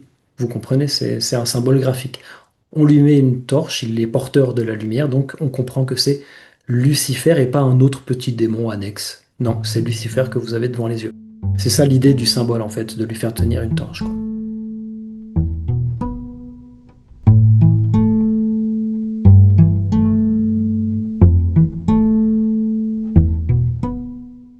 Et je vais vous montrer maintenant des traditions du tarot de Marseille, qu'on retrouve pas nécessairement dans les autres types de tarot italiens ou français, qui sont bien intéressantes. Déjà, je vous présente un dos de cartes. C'est ce que les joueurs voyaient le plus souvent, puisqu'ils avaient leur jeu, mais sinon ils voyaient que des dos. Bon, dans les tarots de Marseille, très souvent, les dos qui étaient gravés dans les moules étaient un peu comme ça, avec des petits motifs. Là, c'est une croix, des fois, c'est des petits je sais pas quoi. Bon. Vous connaissez ce type de dos, mais je voulais quand même vous en montrer un, parce que ça fait partie du jeu.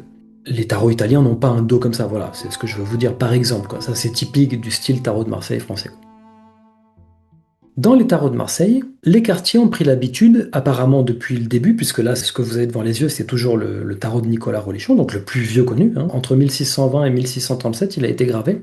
Dès le début, apparemment, les quartiers ont pris l'habitude, dans le 2 de denier, parce que là, c'est la carte numérale 2 de l'enseigne denier que vous avez devant les yeux, vous en voyez deux qui sont circulaires. Eh bien, il y a un bandeau, un phylactère qui a été tressé autour des deux deniers, et dedans, eh bien, le quartier demande à son graveur d'écrire sa marque, quoi. Donc, fait à Lyon, vous voyez, écrit par Nicolas Rolichon, et puis après lui, ils mettront même la date en général du tarot quand ils comprendront que si on met un âge ancien sur les tarots, ça gagne en prestige dans les yeux des joueurs. Ils le feront tous et ils tricheront souvent sur les dates, en essayant de rendre plus ancien leur tarot. Et le maître de ça, c'est Grimaud, hein, qui écrira même Ancien tarot de Marseille sur son truc de 1930, alors qu'on est en pleine période industrielle. Avec son tarot, n'a rien d'ancien. Mais en fait, il était dans une vieille tradition artisanale où plus on vieillissait le tarot, plus les joueurs avaient l'impression qu'il était, je sais pas, prestigieux, traditionnel ou je sais pas quoi. Et vous pouvez voir en passant, puisqu'on est sur une carte numérale, parce que là on avait vu un peu que les atouts et les honneurs, et oui, mais les cartes numérales, comment elles se présentent? Ben, il y a souvent des motifs floraux dans le tarot de Marseille, des petites fleurs, des tiges, des choses comme ça. C'est important de le noter parce que ça fait partie du style iconographique tarot de Marseille. Ça vient d'Italie, c'est inspiré par les tarots italiens qui comportent des motifs floraux, mais enfin, c'est toujours là. Et dans le chariot, apparemment depuis toujours aussi, les maîtres quartiers ont pris l'habitude de graver leurs initiales, de faire graver quand ce n'était pas eux qui gravaient les moules, certains étaient graveurs aussi, mais d'autres demandaient une prestation à un graveur, et bien de faire graver leurs initiales. Donc vous voyez, on est dans le tarot de Nicolas Rolichon, donc NR. C'est dans l'écusson qui est entre les deux chevaux, vous le voyez. Voilà ce que sont les initiales qui changent d'un tarot à l'autre dans cet écusson. Hein, ce n'est pas une devise alchimique ou que sais-je. Ce sont les initiales du maître quartier. Il fallait bien qu'il laisse à la fois le lieu de fabrication quelque part, sa marque quelque part, son nom, et puis la date, etc. Il fallait trouver des endroits pour graver tout ça. Donc c'est ça qui s'est fait dans le tarot de Marseille, et c'est devenu apparemment une tradition, puisque tous ou presque le reprendront, ce motif, cette façon de faire. Tout ça, c'est ce qui fait qu'ensuite, on maîtrise ce que c'est qu'un tarot de Marseille. C'est tous ces éléments. Parce que sinon, comment faire la différence entre un tarot de Marseille et un autre tarot? C'est par cet ensemble de compréhension et de détails, hein. Donc c'est bien important. Quand vous prendrez un autre tarot français, par exemple le Quatelin-Geoffroy que je vous ai montré tout à l'heure, le tarot de Lyon de 1557, eh bien vous prenez la carte du chariot qui est magnifique, superbement peinte, beaucoup mieux gravée que ça, mais il n'y a pas les initiales du maître Cartier dedans. Donc c'est vraiment une tradition qui est liée au tarot de Marseille. Et là, dans le tarot de Pierre Madonier, beaucoup plus tard, un tarot de type 2, mais je voulais vous montrer les grotesques. Donc vous pouvez voir que dans cette carte numérale-là, qui est un 2 de coupe, eh bien en haut, on a ce qu'on appelle des grotesques. Ce sont peut-être, par exemple, les petits dauphins, mais des fois ce sont des créatures hybrides, c'est plein de petites formes comme ça, bizarres et étranges, qui sont décoratives. C'est comme les motifs floraux. Les grotesques, les motifs floraux, les drôleries étaient déjà d'ailleurs au Moyen Âge présentes au XIVe siècle dans les marges, c'est ce qu'on appelle les marginalia, on trouvait des grotesques, on trouvait des drôleries, on trouvait des motifs floraux. Et dans les tarots ça revient, surtout qu'en plus le style de la grotesque, en fait, va être redécouvert, la grotesque antique, en Italie à la fin du XVe siècle. Donc ça va venir percuter la grotesque médiévale qui était déjà présente, et c'est mis dans le tarot. Donc vous comprenez qu'il n'y a pas d'innovation artistique en fait chez les quartiers quand ils font ça. Ils sont en fait juste en train de reproduire les traditions de leur temps, parce que le tarot est vraiment un objet temporalisé de son temps, il n'y a pas de doute, hein. Donc les quartiers, en fait, ils intègrent les éléments iconographiques de leur temps. Il y a très peu d'innovation iconographique dans le tarot. Il y a de l'innovation plutôt dans la composition, c'est-à-dire comment vont s'agencer les symboles, les emblèmes, quelle est la structure sous-jacente, comment la partie va se dérouler. Là, il y a de l'innovation un peu partout, mais dans l'iconographie, pas beaucoup. En général, les symboles, on les trouve ailleurs si on fait de la méthodologie comparative, on se met à chercher plein d'images du temps d'un tarot, par exemple. On pourra voir que la maison Dieu, eh bien, ce symbole-là de la tour avec les gens qui tombent, on le retrouve ailleurs et on sait ce qu'il signifie. Voilà, les historiens de l'art le savent. Mais il faut faire du contexte pour trouver ça. Donc il n'y a pas d'innovation là du quartier. Par contre, la place que prend la tour dans le tarot, ça intrigue. Ça c'est questionnant. Pourquoi elle est après le diable et tout? Qu'est-ce que ça signifie symboliquement? Donc pour les grotesques, par exemple, ces petits dauphins, hein, je vous ai donné une définition succincte de Anne-Marie Moinet-Soussec. Donc elle nous rappelle que les grotesques, ce sont des petits motifs comme ça exubérants. Retenez ces qualificatifs que j'ai mis en gras parce qu'en fait, pour moi, ils définissent aussi le style tarot de Marseille. Le tarot de Marseille est aussi exubérant. Les grotesques sont des motifs exubérants, des décors foisonnants, mais le tarot de Marseille est complètement foisonnant, de couleurs et de formes. Les grotesques sont des compositions aux airs bizarres. C'est très souvent l'adjectif que j'entends quand je demande à des gens qui connaissent pas ce qu'ils pensent du tarot de Marseille. On me dit c'est quoi ces trucs bizarres? Des figures libres et chaotiques. Chaotique, c'est quand même structuré, mais bon, on comprend l'idée. Regardez ça. C'est une découverte, je vais la citer, d'une chercheuse indépendante dont on peut suivre quelques publications sur le forum Tarot History sur Facebook par exemple, qui s'appelle Roxana Bic, qui fait un bon travail de recherche. C'est elle qui avait fait cette trouvaille. Vous voyez d'autres grotesques qui sont trait pour trait presque exactement les mêmes, hein, qui viennent de France, de Rouen. À l'office de tourisme de Rouen, eh bien, vous pouvez voir cette vieille colonnade là qui a été sculptée. Et vous voyez, je vous l'ai mis en gros plan. Bah là, on a un tarot français à gauche, on a des grotesques dans une sculpture française à Rouen à droite, sachant que Rouen, accessoirement, était l'une des villes fabricantes de cartes en France à cette époque, d'ailleurs, hein, en passant. C'était un grand centre, Lyon, Paris, Rouen, et puis plus tard, un peu plus tard, Marseille. Écoutez les amis, on a presque trait pour trait le même motif, c'est juste pour vous montrer qu'en fait le motif existait ailleurs, ce sont des grotesques, c'est très classique. Il n'y a pas de symbolique ésotérique dans les grotesques, ce sont des motifs ornementaux, comme vous le voyez aussi à droite dans la sculpture.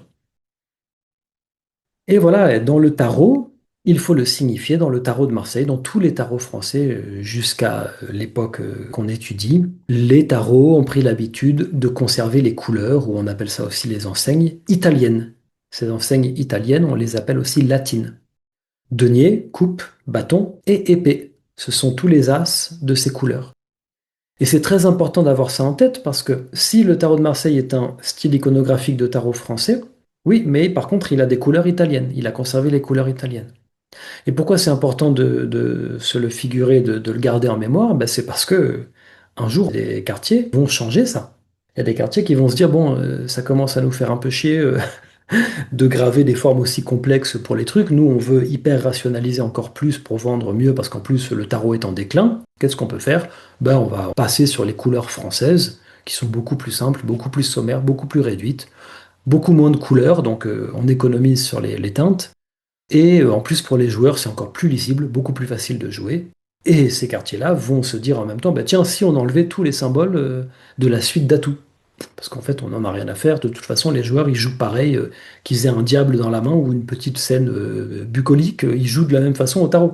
Et donc, si on enlevait finalement tous les symboles, et ça va donner ça, ce qu'on appelle le tarot nouveau ou le tarot français moderne, c'est le tarot. Et aujourd'hui, tous les joueurs jouent avec ça. Mais vous voyez que les atouts, ce ne sont plus que des gros numéros, il n'y a plus de diable, il y a plus de... on n'a plus l'itinéraire de l'âme chrétienne sur Terre et tout, on n'a plus le message symbolique originel, on a des petites scènes quotidiennes, bucoliques ou rurales, avec des fêtes, des je sais pas quoi, des saisons et tout, bon, des trucs qui sont prosaïques, qui sont insignifiants, c'est joli, hein. On a un tarot appauvri. Et les joueurs aujourd'hui, dont certains gagnent des sous en compétition et sont des experts au tarot nouveau, ont complètement oublié et ignorent qu'un tarot de Marseille, par exemple, bah, c'est exactement un tarot avec lequel ils pourraient jouer parce que leurs ancêtres jouaient avec les tarots de Marseille. Ils ne le savent pas. Ils pensent qu'il y a une différence entre ça et le tarot de Marseille. Et ils pensent que le tarot de Marseille, c'est une affaire de bonne femme, c'est ce que j'entends tout le temps, une affaire de cartomancienne, tandis que ça, c'est le jeu du tarot. Mais pas du tout. Le tarot de Marseille, moi je joue avec ça, c'est le jeu du tarot. C'est simplement que ce qu'ils ont en main, eux, est un tarot qui a été considérablement appauvri. Eux, ça les aide parce que c'est beaucoup plus lisible, donc ils peuvent jouer beaucoup plus vite. D'ailleurs, si vous regardez une partie en compétition, c'est exceptionnel. C'est des génies du jeu, hein. Ils jouent à une vitesse exceptionnelle. Donc certes, la lisibilité des cartes, elle est parfaite, mais ils s'amputent de tout le message méditatif et symbolique. Donc moi, je milite autant pour jouer au tarot avec un vrai tarot symbolique que le contraire. Se souvenir qu'avec un beau jeu symbolique comme le tarot de Marseille, on peut aussi jouer. C'est une seule et même chose, quoi. Donc là, vous avez un tarot aux couleurs françaises. Vous les voyez, carreau, trèfle, cœur, pique, des trucs sommaires, noir, rouge, voilà, basique. Non, à l'origine, le tarot conservait les couleurs italiennes, bien plus richement illustrées. Chaque culture a ses enseignes, hein, en fait, c'est tout simple, hein, les amis. Si vous allez en Allemagne, bah, c'est gland, feuille. Vous avez quatre enseignes qui sont plutôt près de la nature. Voilà, ça fait partie des aires culturelles différentes, quoi.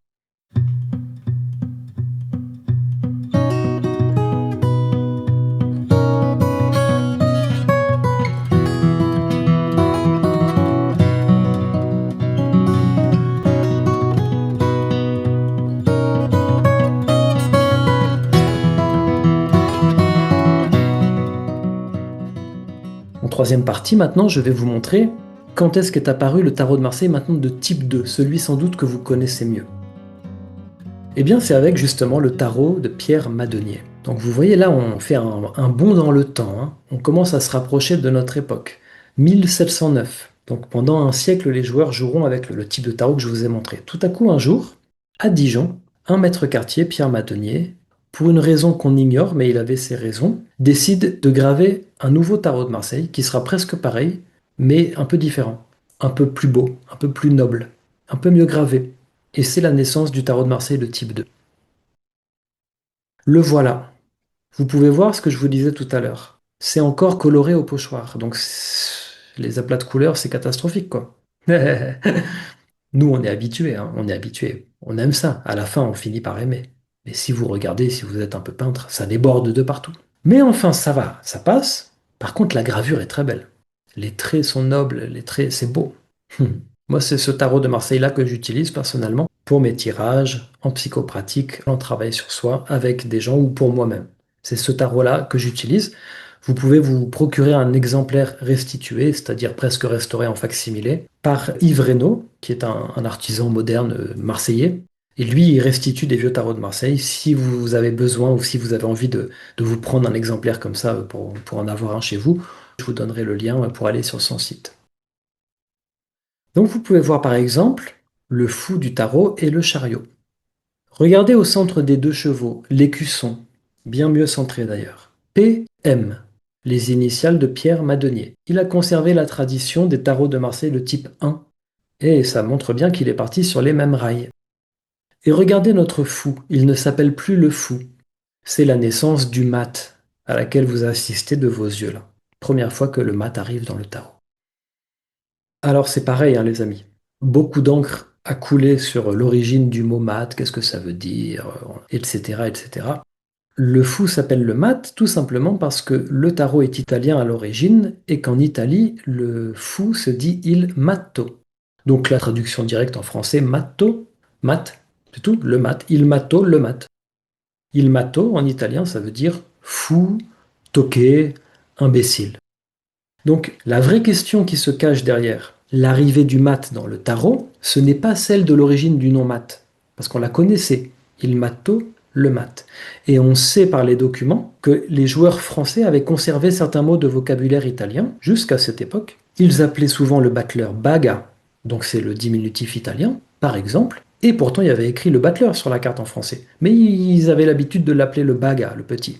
Et on sait aussi par l'histoire de la documentation que même s'il y avait écrit le fou sur la carte du fou, eh bien en France, les joueurs très souvent dans les parties disaient le mat ou il matto. Donc il y a pas de discussion par rapport à ça. On connaît l'origine du nom mat, c'est ce que je viens de vous décrire.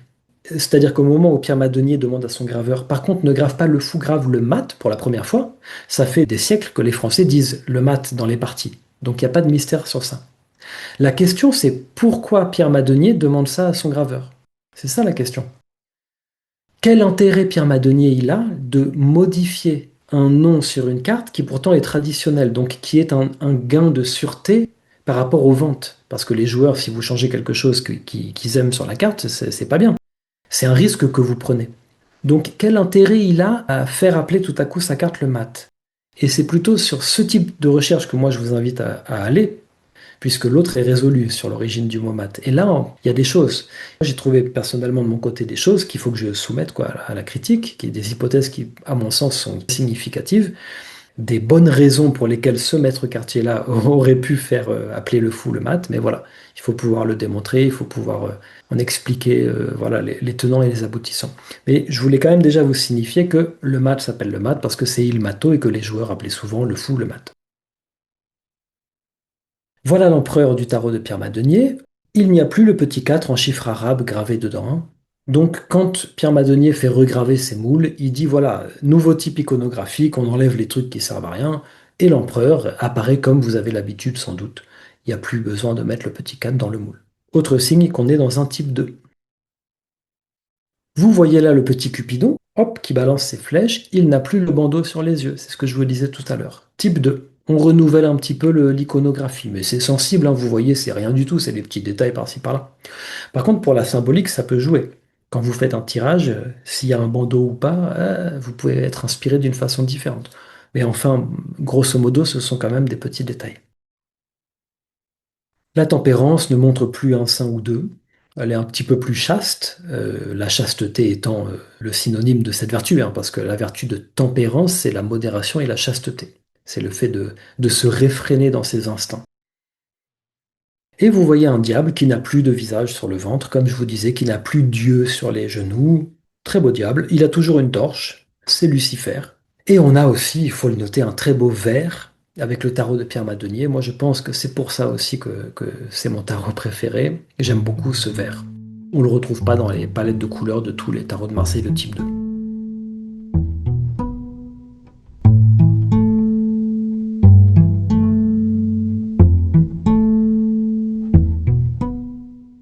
Alors je vais vous faire un troisième rappel important, les amis. C'est que dans cette période que l'on couvre, de l'apparition du tarot de Marseille de type 1 à la naissance du tarot de Marseille de type 2, donc des années 1620-1630 à 1709, on est toujours en France, eh bien on ne dit toujours pas tarot de Marseille. Il y a 0 Français qui dit tarot de Marseille à ce moment-là. Le nom n'existe toujours pas, on est en 1709. Le tarot existe en France depuis 2 siècles, le tarot de Marseille depuis un peu plus d'1 siècle. Donc ce n'est résolument pas le nom de ce type iconographique à l'origine, tarot de Marseille. On peut l'appeler comme ça, hein. Moi je l'appelle comme ça parce que c'est une façon de l'appeler, mais il faut le conscientiser. Et depuis tout à l'heure d'ailleurs, vous m'excusez, je vous ai pas montré d'exemplaires de tarot de Marseille de la ville de Marseille. Bon, On en a quelques-uns. Je suis parti sur du Lyon, du Dijon, sur autre chose, mais ça vous déshabitue un petit peu, c'est bien aussi.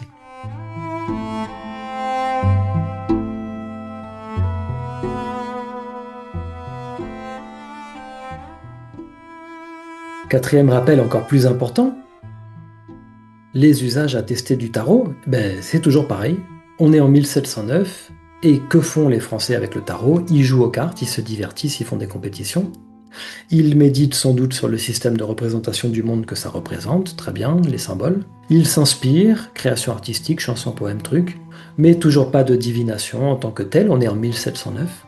Toujours pas d'art du tirage comme on le connaît nous, toujours pas de psychopratique, évidemment, et toujours pas d'association numérologique, ni kabbalistique, ni je ne sais quoi. Toujours pas, les amis. Ça n'existe pas dans l'histoire de la documentation jusqu'à cette époque-là. Et on en a un paquet des documents hein, à assimiler, à traduire, à regarder, à lire, à comprendre.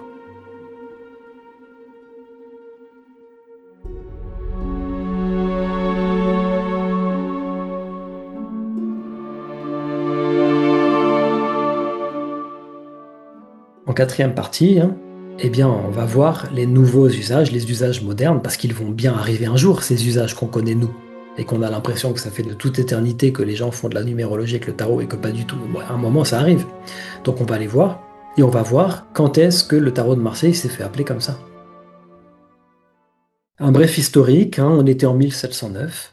Il va falloir en France attendre l'année 1772 pour qu'on ait une mention d'archives qui indique qu'une femme en Provence, accusée de sorcellerie, eh bien, est condamnée à rester dans un carcan sur le marché en place publique, 1 heure ou 2 par jour, je crois, pendant 3 jours, quelque chose comme ça, c'est sa condamnation. Et en même temps, dans la condamnation, pour l'humilier, eh bien, il est écrit qu'en fait, on met tous les objets de sorcellerie qu'elle utilise autour d'elle, donc c'est tamis, parce que le tamis fait partie des objets des sorciers, entre guillemets, ou des devins. Il y en a qui font un petit peu de la divination avec le tamis, donc intéressant. Et des tarots aussi. Donc les gens déchirent ces jeux de tarot et les jettent autour de cette pauvre femme dans son carcan, qui avait sans doute strictement rien fait à part aider des gens qui venaient la consulter. Bon, c'est sans doute, mais voilà. C'est un peu dramatique comme scène, en 1772. Et donc elle se retrouve dans son carcan avec ses tarots déchirés autour d'elle. Est-ce qu'elle faisait de la divination avec ses tarots? Il n'y a rien qui l'indique, mais on peut le supposer quand même. Donc en tout cas, il faut attendre cette date pour qu'on ait une espèce de lien entre de la sorcellerie et du tarot. C'est tard, hein? Ensuite, et ça c'est la grande bascule, donc vous pouvez vous graver cette date en tête. Et j'écris un livre en ce moment sur cette bascule dans l'histoire du tarot. 1781. Un immense érudit de son temps qui était une star à son époque, Antoine Courte de Guesbelin, au milieu d'une immense somme sur tous les savoirs du monde, inclut un tout petit chapitre sur le tarot, allez savoir pourquoi, et invente à cette occasion, de toutes pièces, parce qu'il a 0 élément, et il y en a toujours 0 aujourd'hui, le mythe du tarot égyptien d'usage divinatoire. C'est son inspiration, c'est ce qu'il écrit, donc il est certain, il est sûr de lui. Et le problème, c'est qu'en fait, eh bien, son tout petit traité de 45 pages, eh ben, il va avoir une postérité exceptionnelle qu'on lui connaît, puisqu'on y est toujours dedans. Il y a toujours des personnes qui croient, parce qu'elles le lisent avec des arguments d'aplomb, etc., que le tarot peut avoir une origine égyptienne. Tout ça vient d'Antoine Courte de Guesbelin. Avant lui, des années 1430 en Italie jusqu'à lui, jamais personne, zéro, n'avait pensé à associer l'Égypte au tarot de près ou de loin, puisque le tarot est italien et il vient de la Renaissance. Donc il faut attendre Antoine Courte de Guesbelin. Et c'est ça la date de naissance réelle qu'il faut que vous ayez en tête. C'est à partir de 1781 que par la suite, tout ce qu'on connaît nous va arriver. Donc plein de branches nouvelles en fait de l'usage du tarot. Et toute une amnésie qui va avec, parce que tout ce que je vous ai dit, j'imagine qu'en général, vous ne le saviez pas, parce que ça a été oublié. Eh ben, il ne faut pas attendre longtemps, hein, 1783. Un devin, mais qui faisait de la divination avec les cartes ordinaires, lit le petit traité d'Antoine Courte de Guesbelin, ce génie universel en qui il place toute sa foi. Si Antoine Courte de Guesbelin le dit, c'est que le tarot est égyptien et qu'il est destiné à la divination. Et donc était là qui jusque-là se contentait de faire de la divination avec ses petites cartes ordinaires, et bien va passer au tarot, va écrire plusieurs traités, et lui aussi va rester dans l'histoire et dans la postérité. Et aujourd'hui, plein de tarologues le connaissent et utilisent encore son tarot, le Grand Éteilla, inspiré par l'Égypte antique, etc., etc. Il faut attendre cette date pour la divination avec le tarot, 1783. Avant ça, on n'a rien. si ce n'est cette pauvre provençale. Mais bon, il n'est pas dit exactement comment elle utilisait son tarot, quoi. Et après, tout va suivre, hein. Je vous ai mis quelques dates comme ça, mais bon, dans le livre que j'écris, mais ou dans les ouvrages de Thierry de Police, tous les historiens du tarot ont fait l'histoire de l'ésotérisme du tarot, hein, qui commence en 1780, donc c'est très connu. En 1854, donc le siècle suivant, Eliphas Lévy, par exemple, va associer le tarot à la magie, et c'est la première fois. C'est la première fois de l'histoire. Personne n'avait fait ça avant. Et à l'occultisme, pareil, personne n'avait pensé à faire ça avant. Hein, c'est pas parce que le tarot est symbolique qu'il est nécessairement occulte ou magique. Il faut absolument distinguer. Le tarot a toujours été un jeu de cartes et une œuvre symbolique pour les Italiens anciens aussi. Mais ça peut être symbolique sans que ce soit occulte ou magique. Ces mouvements et ces pratiques que sont la divination, l'occultisme, la magie, pourquoi pas la kabbale, la numérologie et tout, n'ont pas le monopole de la symbolique. C'est ça que je veux dire. Le symbole existe aussi dans d'autres sphères, et accessoirement, le monde chrétien, l'iconographie chrétienne, voire même l'ésotérisme chrétien, sont purement symboliques aussi. Vous voyez. C'est pour ça que personne avant n'avait pensé associer le tarot à ce genre de pratiques qui commencent à être en vogue à la fin du XVIIIe siècle et qui le sont beaucoup à Paris, en France. Tous les gens que je vous cite sont des Parisiens. Hein, ce sont tous des Parisiens occultistes, ésotéristes. Ensuite, 1870, première fois qu'apparaît l'expression arcane mineur, arcane majeur. C'est pas avant 1870, c'est hier, les amis. Avant ça, jamais personne n'avait appelé les cartes de tarot comme ça. Les atouts, on les appelait atouts ou triomphe ou tarot. Les 22 tarots. Voilà. Donc il faut attendre une date extrêmement récente. Et encore la date que je vous donne, c'est même pas exactement la vraie, parce que c'est les arcanes magiques, donc c'est dans le sens mystère, mais c'est associé au tarot. Il faut encore attendre une ou deux décennies pour que vraiment un auteur acte arcane mineur, arcane majeur, quoi. Et il faut attendre, bien sûr, la deuxième partie du XXe, notamment avec Jodorowsky, pour que des tarologues invitent à la table les sciences psychologiques. Et Jodorowsky a joué un très beau rôle là-dedans d'ailleurs, en montrant que on pouvait avoir un usage aussi du tarot qui soit proche de... Alors lui appelle ça psychomagie, mais et il est parti lui aussi pour la théorie dans des délires avec sa restauration du tarot de Marseille, mais par contre il a eu le mérite de montrer à tout le monde, et moi je suis dans une perspective comme ça, qu'on pouvait faire de la psychopratique aussi avec les images du tarot. Ce qui est une évidence, hein, puisque si on connaît le photolangage, par exemple, n'importe quelle image en vérité peut être utilisée pour faire un beau travail d'accompagnement avec quelqu'un. Donc c'est évident que les images du tarot qui sont en général plus symboliques que d'autres, sont toutes désignées pour ça. Mais encore fallait-il avoir l'intuition. Donc voilà, vous voyez qu'avec ce bref historique, on est vraiment dans l'époque moderne, on est dans des dates extrêmement récentes, et le tarot que vous connaissez en général, parce qu'on vient en général de cet héritage, il est extrêmement récent. Il faut se figurer que pendant 4 siècles, le tarot a vécu sans tout ça.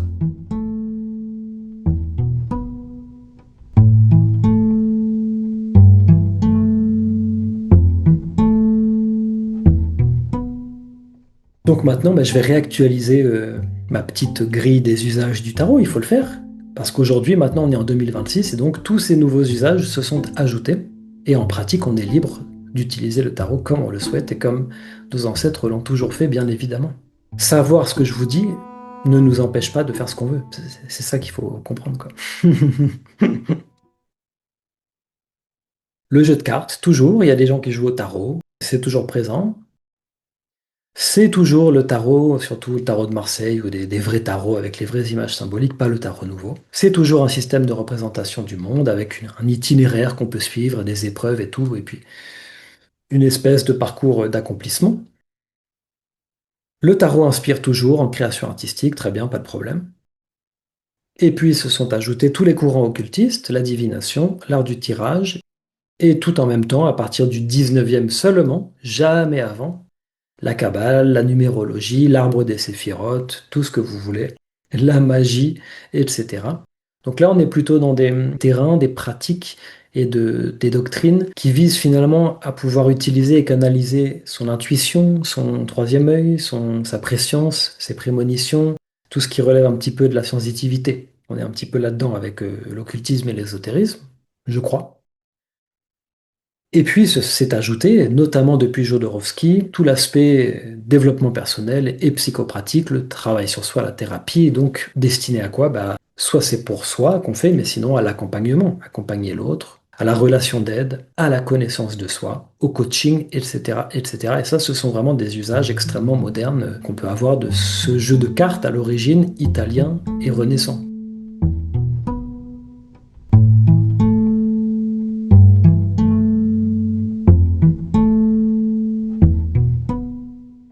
Et pour finir, l'appellation tarot de Marseille. Bon, bah alors depuis quand les gens appellent ça tarot de Marseille? Les occultistes que je vous ai cités, Antoine Court de Guesbelin, étaient là, ne connaissaient pas et n'employaient pas cette expression. C'est Thierry de Police. Je cite une nouvelle fois l'historien du tarot éminent qui a fait cette découverte-là, la première mention d'archives de l'expression tarot de Marseille, et elle n'est ni occultiste ni populaire, elle vient tout simplement d'une publication on ne peut plus officielle qui parle en 1856, donc à la charnière du 19e siècle, et bien de l'exposition universelle qui a eu lieu un an avant. Et dans une petite note de bas de page, c'est même pas dans le texte, eh bien vous pouvez lire: dans les tarots de Besançon, le pape et la papesse sont remplacés par Jupiter et Junon. Le tarot de Marseille n'offre pas ce changement. Première fois dans l'histoire des documents qu'on a cette appellation. Alors pourquoi l'auteur emploie cette expression? C'est pour une raison très pragmatique, c'est qu'en fait lui, à son époque, quand on se place en France en 1856, le tarot est en déclin. Le jeu de tarot, les gens y jouent de moins en moins, il y a très peu de villes où les gens jouent encore. Donc il y a plein de maîtres quartiers qui ont lâché l'affaire et qui ne fabriquent plus de tarot et qui ne vendent plus que des cartes ordinaires, des paquets de 52 cartes qui se vendent. Mais pour une raison comme ça, historique, les choses se font comme ça, la ville de Marseille, eh bien il y a des quartiers dans cette ville-là qui continuent de fabriquer un petit peu de ce qu'on appelle nous tarot de Marseille, donc ce type iconographique. Voilà, peut-être qu'il y a encore une demande pour ce type de tarot dans cette ville à ce moment-là. Donc c'est tout naturel pour quelqu'un en 1856, quand il évoque ce type iconographique qui n'est pratiquement fabriqué plus qu'à Marseille, et que c'est notoire que c'est là qu'on peut en trouver si on en veut, d'appeler ça le tarot de Marseille. Et vous pouvez même voir que le T est un T minuscule, donc ça montre bien que c'est même pas une appellation comme maintenant on met le T majuscule. Tarot de Marseille, c'est devenu un nom de marque. Lui, c'est vraiment un tarot, mais qui vient de Marseille. C'est vraiment ça qui est écrit littéralement. Donc vous voyez qu'en fait, à l'origine, le tarot de Marseille est lyonnais dans ce qu'on sait aujourd'hui et n'a pas de rapport avec la ville de Marseille. Mais finalement, l'appellation a quand même un lien avec la ville de Marseille, mais disons qu'elle est beaucoup plus récente. Voilà le fin mot de l'histoire, les amis.